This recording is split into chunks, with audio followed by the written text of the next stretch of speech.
les va un video de lo que está pasando en este momento y la que van a escuchar es a la jueza Juana Fuentes Velázquez.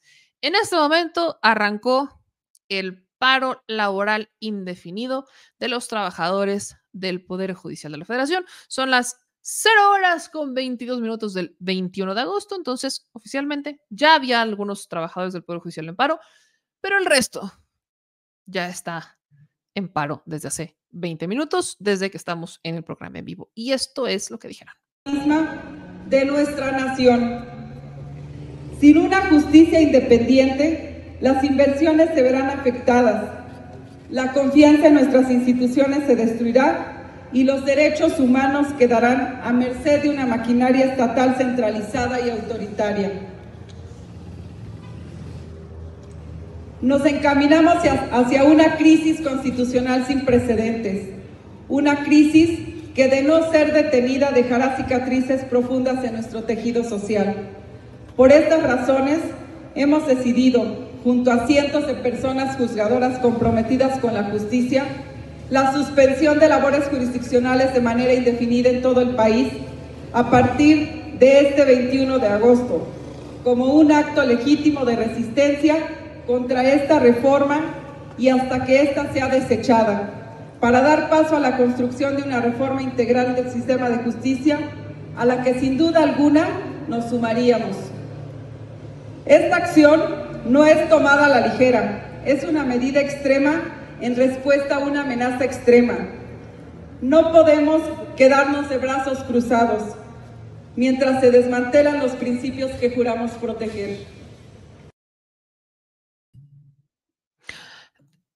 Yo no sé quién les dijo que creemos en el Poder Judicial como ciudadanía, no sé quién se los dijo, pero pueden irse a paro el tiempo que quieran, la reforma va a pasar. Hay que ser muy claros, esta reforma no está dedicada como tal a la procuración de justicia, que es lo que más nos duele. Si somos bien honestos, la procuración de justicia, para reformar la procuración de justicia, necesitas reformar ministerios públicos, fiscalías, o sea, todo un sistema mucho más robusto que son procedimientos. Necesitas incluso hacer una reforma a la ley de amparo, o sea, necesitas hacer muchísimas reformas a los procesos penales, a la propia prisión preventiva, o sea, necesitas hacer muchísimas reformas al procedimiento penal, a los procesos judiciales, o sea, necesitas hacer, y es una reforma que va dedicada no solo a una institución, sino a varias. Esto es muy claro. Esa es una reforma que hasta este momento no se ha presentado, pero que debería ser la segunda fase.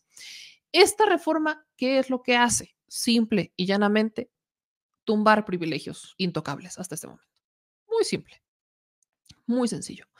Modifica la manera en la que llegan los jueces, ministros y magistrados, que han sido muchas veces el tapón porque las decisiones quedan en ellos.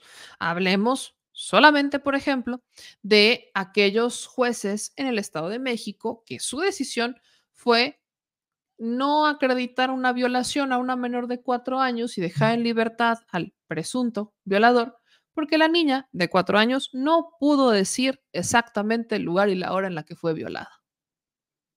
¿Qué hay de otros jueces que decidieron dejar en libertad a narcotraficantes? ¿Por qué? Porque no consideraron que este narcotraficante de 70 años pudiera cargar un cuerno de chivo. Y diles que no. Eso es justamente lo que busca modificar esta reforma.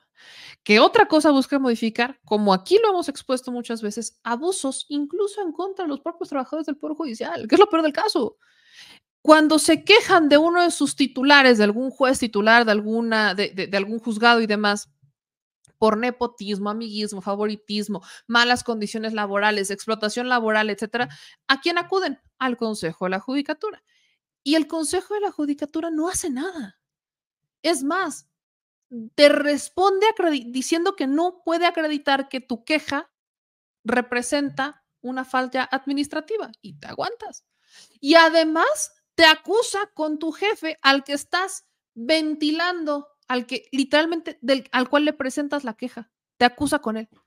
Te expone a represalias por parte de tu jefe, que incluso te corran.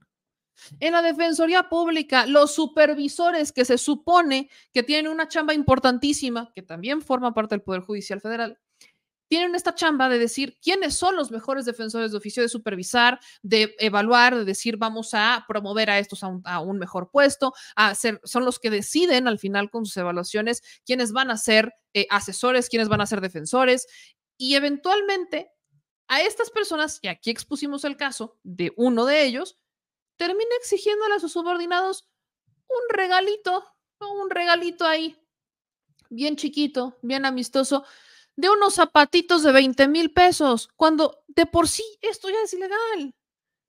Y cuidado y no lo hagas. Y cuidado y presentes una queja. Porque, ¿qué te dice la superior en el cargo? Nada, que lo va a revisar y ahí nos quedamos. Entonces, ¿qué es lo que hace esta reforma también? Darle herramientas a los trabajadores del Poder Judicial de que si se quiere quejar, sí tengan un órgano interno que los defienda, que se va a dividir en dos.